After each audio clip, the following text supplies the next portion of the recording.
Morning stock 2020 में आप सबका स्वागत है। मैं हूं आशीष वर्मा और रोज की तरह मेरे साथ जुड़े हुए नीरज बाजपेयी। नीरज जी, हाय, गुड मॉर्निंग। Good morning. सबसे पहले देख लेते हैं किस तरह की पिच पे आज का ये मैच होने वाला है। पिच थोड़ी सी कमजोर है। अमेरिकन मार्केट्स में ऑलमोस्ट 1% की कमजोरी थी।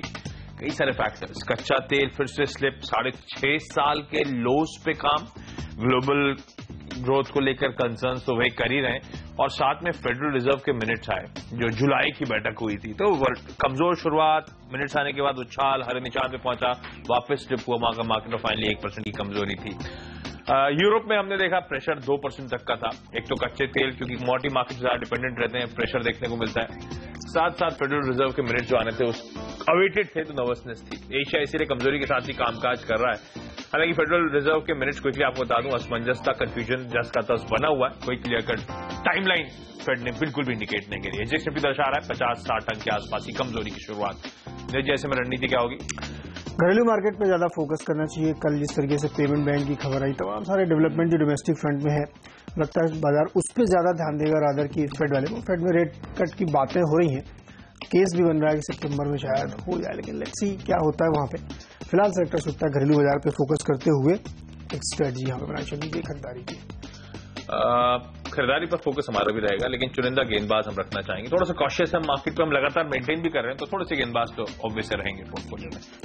शुरुआत जैसा हमने बताया कि पेमेंट बैंक कल लाइसेंसेस 11 दिए गए हैं। उसमें एबी नुवो और टेक महिंद्रा, ये दो कंपनियां हैं, इनको भी लाइसेंस मिले हैं पेमेंट बैंक के। और ये एक बड़ा मूव कहा जाएगा आरबीआई की तरफ से कि तमाम सारी जो टेलीकॉम कंपनियां हैं, रिटेल कंपनियां हैं, बड़े घराने, उनको ये मिला है। सेलेक्टर्स को लगता है कि एक आदित्य बिरला नुवो की तरह एक इंटीग्रेटेड प्ले होगा। रिटेल में बड़ा बिजनेस है, ऑनलाइन ई कॉमर्स में बड़ा बिजनेस है इनका। एक कमी थी पेमेंट बैंक वॉलेट की, वो भी एक यहाँ पूरा होता हुआ दिख रहा है। और सेलेक्टर्स को ऐसा लगता है कि इससे स्टॉक में डेफिनेटली आज एक तेजी देखने को मिलेगी। 2350 का लक्ष्य लेते हुए इसमें खरीदारी करें। टेक महिंद्रा को भी मिला है और सेलेक्टर्स को लगता है कि इनके लिए भी बड़ी अपॉर्चुनिटी है, क्योंकि इनके पास भी महिंद्रा फाइनेंस, रूरल फाइनेंसिंग की एक बड़ी आर्म है, और तमाम सारे जो दूसरे टाइप्स हैं इनके, उनको देखते हुए इसके लिए एक बड़ा फायदा निश्चित तौर पर होता हुआ दिखेगा। इसलिए टेक महिंद्रा में भी हमें लगता है कि खरीदारी की एक डेफिनेटली अपॉर्चुनिटी बनती है। और एक स्टॉक को आप देखिए तो रिजल्ट के बाद से इसमें लगातार बाइंग देखी गई है। शायद कहीं ना कहीं अंदाजा रहा होगा इस चीज का, क्योंकि ये स्टॉक आईटी में अंडर परफॉर्मर था, लेकिन पिछले कुछ दिनों में इसमें बहुत अच्छी खरीदारी देखी गई। हमें लगता है आज 580 का लक्ष्य हासिल कर सकता है खरीदारी करके चले। आशीष, रिन्यूएबल एनर्जी स्पेस इस साल की शुरुआत से हम हाईलाइट कर रहे हैं कि शायद टाइम करना मुश्किल है, लेकिन ये स्पेस तगड़ा आउट परफॉर्मेंस डिलीवर करेंगी। हम अभी भी इस स्पेस को लेकर बुलिश हैं। आपको याद होगा पिछले कुछ दिनों से हम ओरिएंट ग्रीन पावर रिकमेंड कर रहे थे। कल हमने नहीं लिया था क्योंकि कल इस कंपनी के बोर्ड की बैठक थी, तो आउटकम क्या आने वाला था और मार्केट के दौरान आ जाता तो दिक्कत होती, इसलिए कल वो सिंगली हटा दिया गया था पोर्टफोलियो में से। आज फिर उसे रीइंट्रोड्यूस कर रहे हैं। ओरिएंट ग्रीन पावर अभी भी हर एक्सपर्ट्स मानते हैं खरीदारी करके चले। लार्जेस्ट इंडिपेंडेंट ऑपरेटर है, डेवलपर है रिन्यूएबल एनर्जी पावर प्लांट्स का इस देश में, एग्रीगेट कैपेसिटी के बेसिस पे मैं कह रहा हूं। इस कंपनी के बोर्ड ने कल 250 करोड़ रुपए के प्रेफरेंशियल बेसिस पे अलॉटमेंट को मंजूरी दी है। एसवीएल लिमिटेड, जो पहले श्रीराम इंडस्ट्रियल होल्डिंग्स के नाम से जानी जाती थी, इस कंपनी की जो प्रमोटर है और उसकी सब्सिडरीज कुल मिलाकर 150 करोड़ रुपए का फंड इन्फ्यूजन करेंगी, 150 करोड़ रुपए का यहां पे सब्सक्रिप्शन लेंगी। इसके अलावा EW opportunities fund, E cap securities, forefront capital management, ये सब मिलकर 100 करोड़ रुपए के आसपास का फंड इन्फ्यूजन यहां पे करने वाले हैं। तो ऑलमोस्ट 250 करोड़ रुपए का फंड इन्फ्यूजन है। प्रमोटर्स और बड़े दिग्गज निवेशकों का भरोसा जो हम लगातार हाईलाइट भी कर रहे हैं, वो दिखा रहा है जिस तरह का फंड इन्फ्यूजन लेवल्स पे हो रहा है। लेवल्स आपकी स्क्रीन पर रडार पे रखें इस कंपनी को।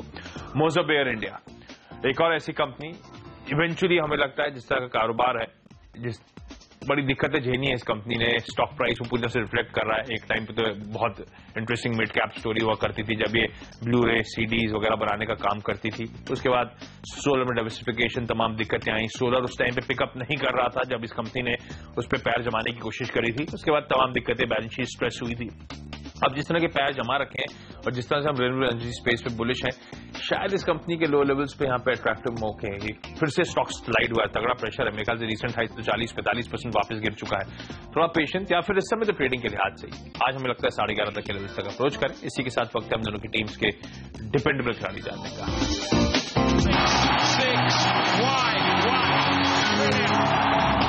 सोना कोयोप सेलेक्टर्स को लगता है यहाँ खरीदारी करके चलना चाहिए। कई सारे ट्रिगर्स हैं और जिस तरीके से ऑटो में लगातार बढ़त देखने को मिल रही है, उसका फायदा तमाम ऑटो एंसिलरी कंपनीज को मिलेगा। और अगर लीडिंग प्लेयर के साथ आपका टाई अप है तो निश्चित तौर पे सबसे ज्यादा फायदा सोना कोई जैसे कंपनियों को हो सकता है। तमाम सारे इनके क्लाइंटेल है, वो चाहे मारुति हो, टाटा हो, हिंदाई हो, ये सभी इनके क्लाइंटेल में आते हैं। लेकिन मारुति इसमें 7% स्टेक भी होल्ड करता है और मारुति के लिए इनकी एक्सक्लूसिविटी है, बहुत बड़े सप्लायर है मारुति के लिए। सेक्टर्स को लगता है कि ऑटो एंसिलरीज में ऐसे कंपनियों को फोकस रखना चाहिए जो उस मेन ग्रोथ के साथ कनेक्टेड है। सोना कोई एक वैसा ही शेयर है, सेक्टर्स को लगता है यहाँ पर खरीदारी करनी चाहिए। और जिस तरीके से सरकार भी पुश दे रही है, तमाम सारी ऑटो कंपनीज के लिए अच्छी खबरें आती हुई दिख रही है। मारुति लाइफ हाई पे चल रहा है, लगातार तेजी उसमें बनी हुई है, 50% मार्केट शेयर उसने हासिल कर लिया है, जबकि इंटेंस कंपटीशन है उसके ही सेगमेंट में। तो ये एक बड़ा पॉजिटिव, उसका फायदा सोना को इससे प्लेयर्स को मिलेगा। नया पे कमीशन आने वाला है, 1 जनवरी 2016 से लागू होगा। उसके बाद आप देखेंगे 4 व्हीलर्स में एक जबरदस्त ग्रोथ यहाँ पे देखने को मिलेगी। तो ये सेक्टर्स को लगता है खरीदारी करनी चाहिए। मारुति में ये भी बस चल रही है कि वो अपना इसमें स्टेक बढ़ाना चाहता है, क्योंकि मारुति का जो प्लान है अगले 4-5 साल के लिए 30% ग्रोथ का रखा है उन्होंने। 30 लाख गाड़ी बेचना चाहते हैं वो हर साल।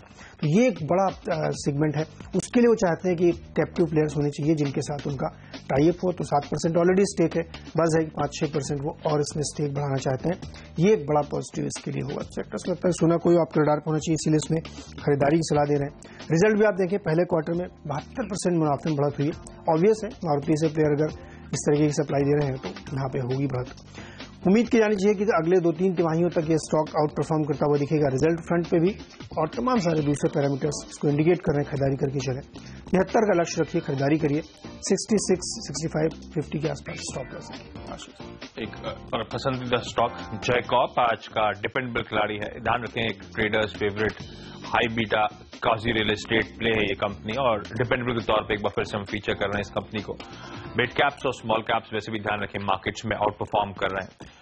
जैकॉब इन लेवल्स पे इस जंक्शन पे हमें इंटरेस्टिंग बेट नजर आता है। इस कंपनी ने बेहतरीन Q1 के नंबर्स घोषित करे थे, मुनाफे में 21% का जंप था। इस कंपनी की बुक वैल्यू 127 रुपए है और स्टॉक उन लेवल से कहीं नीचे 59-60 के लेवल्स के आसपास आपको कामकाज करता हुआ नजर आएगा।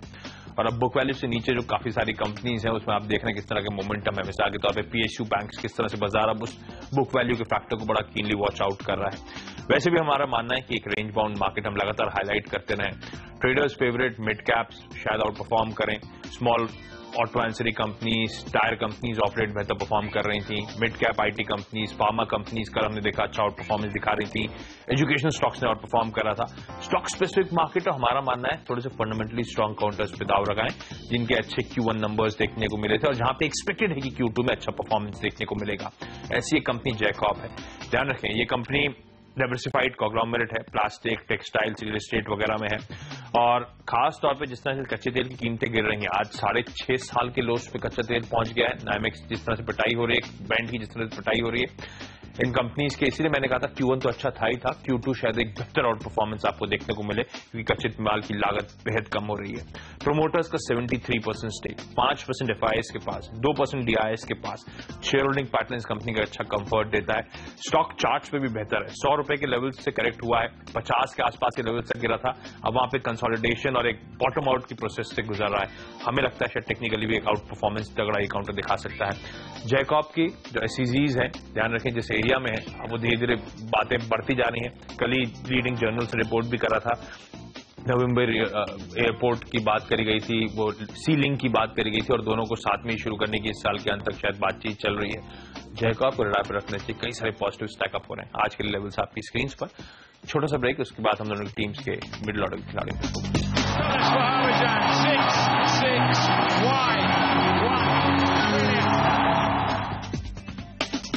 फ्यूचर रिटेल पहला स्टॉक होगा और यहाँ पे खरीदारी करना चाहिए। खबर लेटेस्ट निकल के आ रही कि राजस्थान के जो PDS सिस्टम है उसके साथ इनका एक टाई अप हो रहा है। दूसरी बड़ी फेसलिफ्ट दुकान बनेगी और उसका एक नया वर्जन आपको देखने को मिलेगा। वहाँ पे सरकार की तरफ से ये टाई अप की अनाउंसमेंट की जा रही है। आज ऐसी खबरें चल रही हैं तो उसकी वजह से इसको बड़ा फायदा हो सकता है क्योंकि इनकी जो प्रेजेंस है वो बहुत दूर दराज के इलाकों में पहुंच जाएगी। तो निश्चित तौर पे एक स्टॉक के लिए बूस्ट होगा। 125 के लक्ष्य के साथ खरीदारी करके चलें। जस्ट डायल में खरीदारी करिए। स्टॉक में काफी सीवियर करेक्शन देखा है।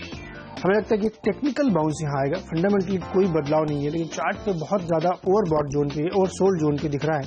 इसलिए एक बाउंस यहाँ पे बनता हुआ दिख रहा है। 20-25 रुपए ऊपर के लक्ष्य लेते हुए जस्ट डायल में खरीदारी करके चले। मार्केटर लाइन्स एक और है, कल इसमें भी खबरें आ रही थी ऑयल ब्लॉक की वजह से, वो था। हालांकि स्टॉक में कल मार्केट के दौरान अच्छा खासा रनअप देखने को मिला, लेकिन पोस्ट मार्केट खबर आई इसलिए लगता है कि थोड़ा सा एक हो सकता है ट्रेडिंग बाउंस आपको मिल जाए।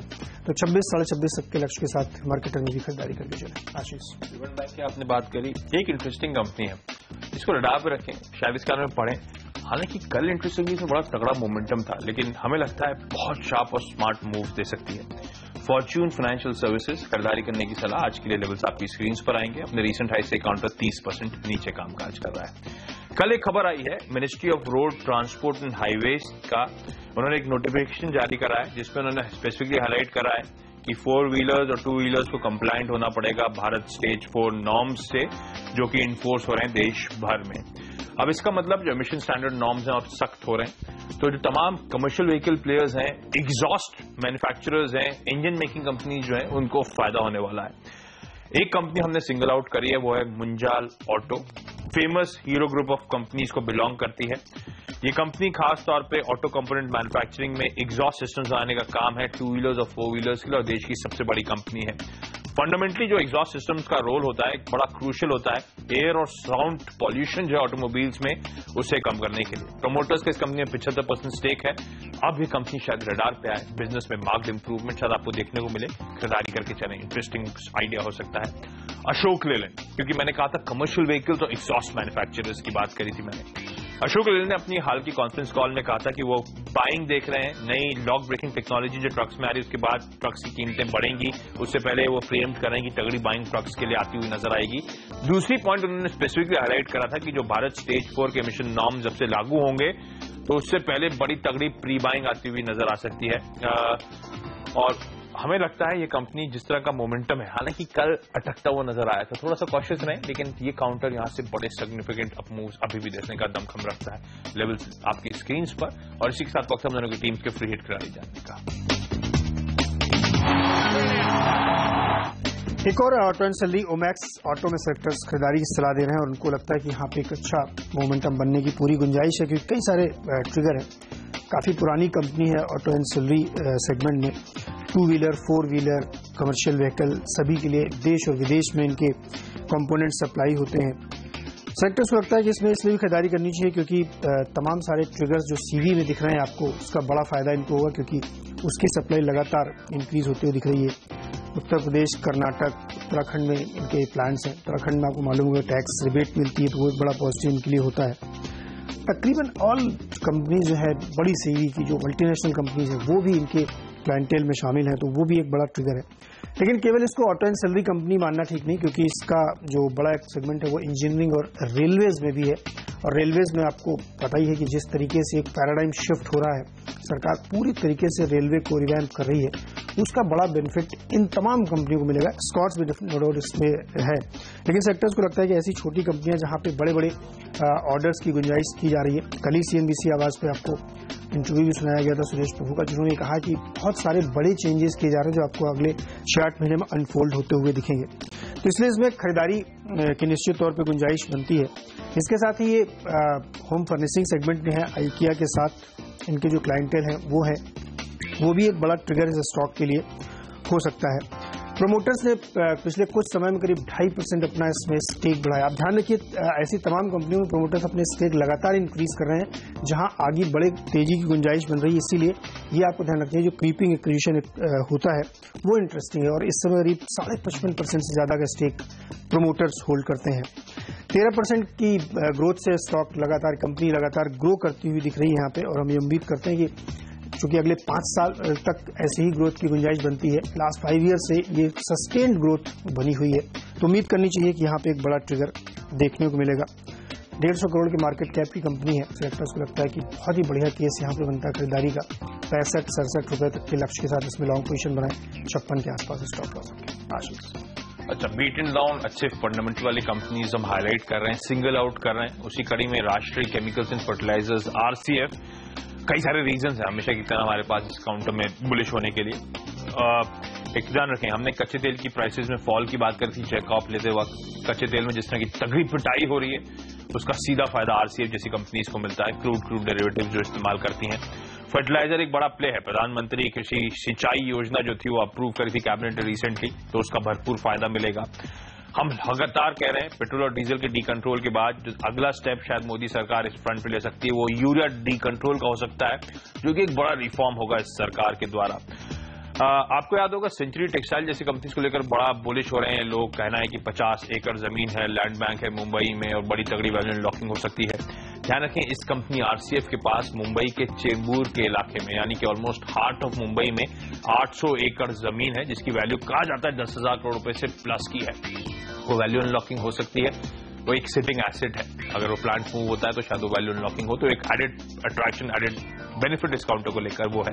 थाल और त्रॉम्बे जो इसके दो प्लांट्स हैं 100% लोड फैक्टर पे काम कर रहे हैं, जो दिखा रहा है डिमांड अच्छी है और सोइंग सीजन शायद फर्टिलाइजर कंपनीज के लिए अच्छा रहेगा। इवन मानसून कमजोर होता है तो फर्टिलाइजर्स को इवेंचुअली ऑब्वियसली बेनिफिट मिलता है। स्टॉक सिर्फ 8 के पीई पे, सिर्फ 3,000 करोड़ के मार्केट कैप पे अवेलेबल है। इसके प्लांट्स की रिप्लेसमेंट कॉस्ट ही कहा जाता है अंदाजन करीब 25 से 30,000 करोड़ रुपए के आसपास की, तो डीप वैल्यू स्टॉक है। 80% सरकार के पास एक मिनी रत्ना कंपनी है। एलआईसी एक बड़ा चंक ओन करता है, तो बड़ा लेस लिक्विड काउंटर है, ध्यान रखें। पीएसयू कंपनीज वैसे भी डीपली ओवरसोल्ड है। ओएमसीज में आपने देखा मोदी जी के रेजिम में किस तरह का आउट परफॉर्मेंस आया है। जो डीपली ओवरसोल्ड स्ट्रॉन्ग बिजनेसेस हैं पीएसयूज में, उनको रडार पर रखें। आरसीएफ उनमें से शायद एक हो सकता है। 5 तक के लेवल्स के लिए आज अप्रोच करें। छोटा सा ब्रेक, आखिरी के 3 खिलाड़ियों के बाद।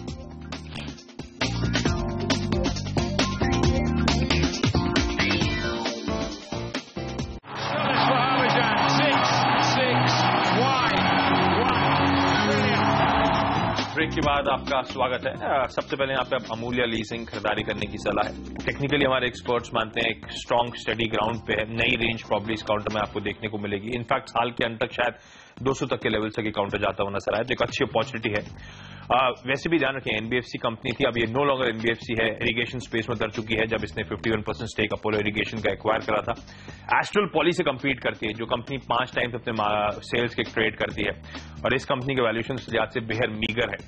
60-70 करोड़ रुपए के आसपास की सेल्स और 200 करोड़ की सेल्स और 60-70 करोड़ के आसपास का मार्केट कैप। इसकी parent APL Apollo tubes already operational है, तो उसका डिस्ट्रीब्यूशन रीच का फायदा मिलेगा। और वहां पे आपको याद होगा एचडीएफसी म्यूचुअल फंड किस तरह से एग्रेसिवली बुलिश हो रहा है। इस काउंटर को रडार पे रखें। एलआईसी हाउसिंग और यूनियन बैंक, 2 काउंटर जिसमें हमारे एक्सपर्ट्स मानते हैं आज शायद कमजोरी के साथ कामकाज होगा। दोनों में बिकवाली करने की सलाह है। लेवल्स आपकी स्क्रीन पर। आखिरी के 3 खिलाड़ी अडानी एंटरप्राइजेस और सॉफ्ट बैंक और फॉक्सकॉन के साथ $3 बिलियन की टाइप की बात है सोलर पैनल के लिए। सेलेक्टर्स को लगता है कि एक बड़ी पॉजिटिव खबर है। जो सन ग्रुप के साथ इनकी डील होने वाली थी वो अबॉर्ट हो गई है और ये फ्रेश डील है। इसमें बातचीत काफी आगे बढ़ चुकी है और मुझे लगता है अनाउंसमेंट आपको जल्द सुनाई पड़ेगा। 95 के लक्ष्य रखें। चोलमंडलम एक और पेमेंट बैंक कैंडिडेट है, यहाँ भी खरीदारी सलाह होगी। 700 तक का लक्ष्य रखें। 660 पे stop loss. Kotak Mahindra bank Airtel के साथ टाई अप हो रहा है इनका पेमेंट बैंक के बाद। सेक्टर्स को लगता है कि ये भी एक पॉजिटिव है इस स्टॉक के लिए। 736 का लक्ष्य रखें। 705 पे स्टॉप लॉस। आशीष, मुझे इजाजत दीजिए, लेकिन आप कहीं मत जाइए। ब्रेक के तुरंत बाद लेके आ रहे हैं मार्केट काउंटडाउन और तमाम सारे कॉर्पोरेट से बात करेंगे पेमेंट बैंक पर। साथ ही मॉर्निंग टिकर होगा सीएनबीसी बाजार। नमस्कार।